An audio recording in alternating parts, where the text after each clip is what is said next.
Hello friends, स्वागत है आपका। आज हम बनाएंगे गुजिया जो कि कुछ इस तरह से बनके तैयार होगी। तो आइए शुरू करते हैं। हमने ली है ये 1 किलो मैदा।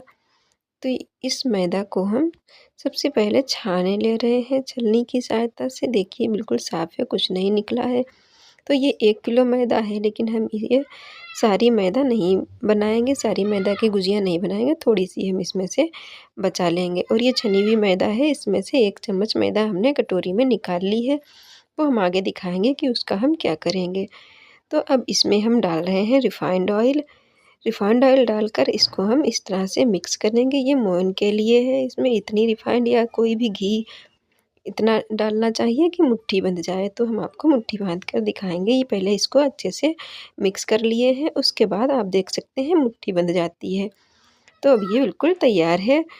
इसके लिए इसके बाद इसको गूँथने के लिए हम दूध का इस्तेमाल करेंगे। अगर दूध ना हो तो पानी से भी गूँथ सकते हैं।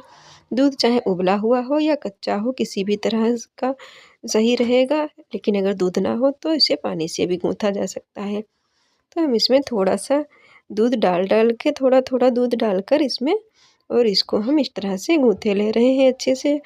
तो इसको ज़्यादा मेहनत नहीं करने की ज़रूरत है। इसी तरह से बस इसको अच्छे से मिक्स कर लेंगे, और बस इसको थोड़ा-सा किनारे से हमने इस तरह से दूध डाला और बस चिकना करके इसको हम रख देंगे गूँथ के। और इसको हम एक पॉलीथीन में रखेंगे। जब ये इस तरह से हो जाए तो देखिए गूँथने के बाद इसको हम पॉलीथीन में रखे दे रहे हैं, अच्छे से सेट हो जाएगा। तो तब तक के लिए हम और तैयारी करे ले रहे हैं। हमने ली है एक कढ़ाई, उसमें हमने कोई भी तेल या घी नहीं डाला है। उसमें हमने 1 कटोरी सूजी डाल दी है, और सूजी को हमने अच्छे से फ्राई कर लिया है। हल्का-हल्का हमने उसमें खुशबू आने तक उसको भून लिया है और निकाल के रख लिया है। उसके बाद हमने उसी कढ़ाई में 2 चम्मच के करीब हमने इसमें तेल डाला है, रिफ़ाइंड ऑयल। और उसमें हम ये जो हमारे मेवा हैं, ड्राई फ्रूट्स, वो हमने डाल दिए हैं। ये जो चाहे मेवा वो डाल सकते हैं। तो इसमें जो मेवा है हमने हल्का-हल्का ही इन्हें फ्राई किया है, बिल्कुल हल्का ही। और बस इस तरह से इसमें हमने ठंडा होने के लिए रख दिया है। और अब हम ये जो हमारा मावा है, इसको हम थोड़ा-सा इसको हम टाइट कर लेंगे, क्योंकि ये थोड़ा मावा है जो हमारा, ये हमारा गीला मावा है, तो इसलिए हम इसको हल्का-सा भूने ले रहे हैं। अगर ये पहले से ही अगर गीला ना होता तो हम इसको नहीं भूनते, हमें ध्यान नहीं रहा, इसलिए जब हमने ये बनाया था तो हमने इसको टाइट नहीं किया था, हल्का-सा हमने इसको गीला ही रखा था। तो इसलिए हमने इसको भून लिया है। और जब हमारा ये ठंडा के थोड़ा-सा टाइट हो गया, तभी हमने इसमें ये सारी चीज़ें डाल दी, और हमने ये 2 कटोरी पिसी हुई चीनी डाल दी। इसकी जगह पे चीनी का बूरा भी डाल सकते हैं।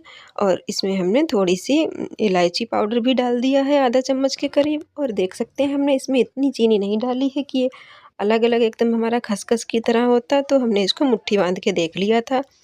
और उसके बाद ये जो मैदा थी, हमने 1 चम्मच बचा के रखी थी उसी में से, उसका हमने घोल बना लिया है हल्का था। ये ग्लू का काम करेगी गुजिया बनाने के लिए।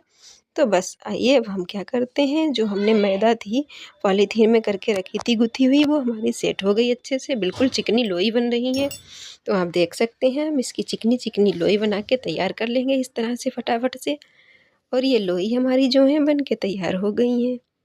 अब हम इनको पतली-पतली पूड़ी बेले ले रहे हैं। इस तरह से देख सकते हैं आप, बहुत अच्छी बिल जाती हैं ये, मेहनत नहीं पड़ती है बिल्कुल भी। और इसमें हम कुछ भी नहीं लगा रहे हैं, मैदा भी नहीं लगा रहे हैं जो कि हाँ सूखी मैदा लगा लें इसमें तब बेलें। बस फटाफट से ये बिल के तैयार हो जाती हैं। तो हम इसी तरह से आप देख सकते हैं हम गुजिया बनाएँगे, कई तरह की डिज़ाइनर गुजिया बना के हम आपको दिखाएँगे। तो पहली तो ये साँचे से बनाई जाती हैं, वो हम दिखाएँगे। हमने एक पूड़ी साँचे पे रखी, उसके चारों तरफ हमने जो मैदा का पेस्ट बनाया था वो लगा लिया। उसके बाद हमने इसमें जो हमने फिलिंग बना के तैयार की थी वो भर दी, और बस इस तरह से हमने साँचे को दबा के एक्स्ट्रा इसका जो मैदा थी वो निकाल दी है। और देखिए कितनी चिकनी गुजिया बन के तैयार हो गई।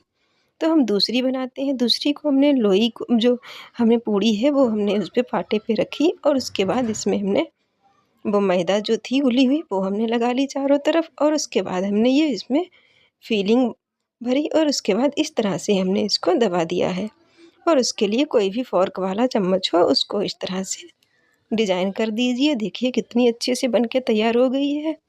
और जो ये तीसरी तरह की है हमारी ये गुजिया, ये हम बनाएंगे हाथ से। उसी तरह से हम इसको बिल्कुल भर लेंगे। भर के तैयार हो गई है। तो इस तरह से इसकी हाथ से डिज़ाइन बनती है, बहुत अच्छी लगती है, देख सकते हैं आप। अगर नहीं बनाना आता है तो कोई बात नहीं, और जो हमने और तरीके बताए हैं उस तरह से भी बना सकते हैं। और ये जो चौथी तरह की है ये हम बनाएंगे सांचे से ही। जिस तरह से हमने पहली गुजिया सांचे से बनाई थी उसी तरह से सेम इसको बना लेना है। उसके बाद इसको निकालने के बाद इसकी जो साइडें हैं इस तरह की, ये जो किनारी हैं, इनमें ये जो घुली हुई मैदा है वो लगाएंगे और बस इस तरह से गोल करके एकदम इसको चिपका देंगे दोनों किनारियों को। बस बन के ये नई डिज़ाइन तैयार हो जाएगी। तो हमने एक भीगा कपड़ा बिछा लिया है, उसी पे हम इन गुजियों को बना के रखते जाएंगे और ऊपर से ढकेंगे भी, इसी गीले कपड़े से ही ढक देंगे। तो हम इस तरह से इसको ढके दे रहे हैं, आप देख सकते हैं, ताकि ये गुजिया जो हमारी हैं फूटने ना। तो हमने इस तरह से सारी गुजियाँ बना के तैयार कर ली हैं। अब हमने कढ़ाई में तेल गरम किया है, आप देख सकते हैं तेल हमारा खूब अच्छे से गरम हो चुका है। तो अब हम इसमें डालेंगे गुजिया और बस ज़्यादा देर इनमें नहीं लगती है। बिल्कुल ये मैदा जो होती है बहुत ही जल्दी से तैयार हो जाती है, तो इसलिए आप देख सकते हैं बहुत जल्दी ये हमारी फ्राई हो गई हैं। ज़्यादा हम इन्हें लाल नहीं कर रहे हैं, ज़्यादा लाल करने से टाइट हो जाती हैं। हम बिल्कुल सॉफ्ट गुजिया बना रहे हैं, कोई भी खा सकता है, क्योंकि ज़्यादातर गुजिया जो हैं त्योहारों पे बड़े बूढ़े ही खाते हैं, तो उन लोगों को खाने में थोड़ी प्रॉब्लम होती है, इसलिए हमने इस तरह से सॉफ्ट गुजिया ही बना के तैयार की हैं। ज़्यादा हमने इनको फ्राई नहीं किया है, नहीं तो लाल हो जाती हैं तो टाइट हो जाती हैं। और इसीलिए हमने ये सॉफ्ट रहे इसलिए ही हमने दूध से मैदा गूँथी थी और रिफाइंड ऑयल डाला था। तो फ्रेंड्स, कैसी लगी हमारी आज की गुजिया की रेसिपी, हमें कमेंट करके बताएं। और अगर हमारे चैनल पर नए हों तो हमारे चैनल को सब्सक्राइब करें। Thanks for watching.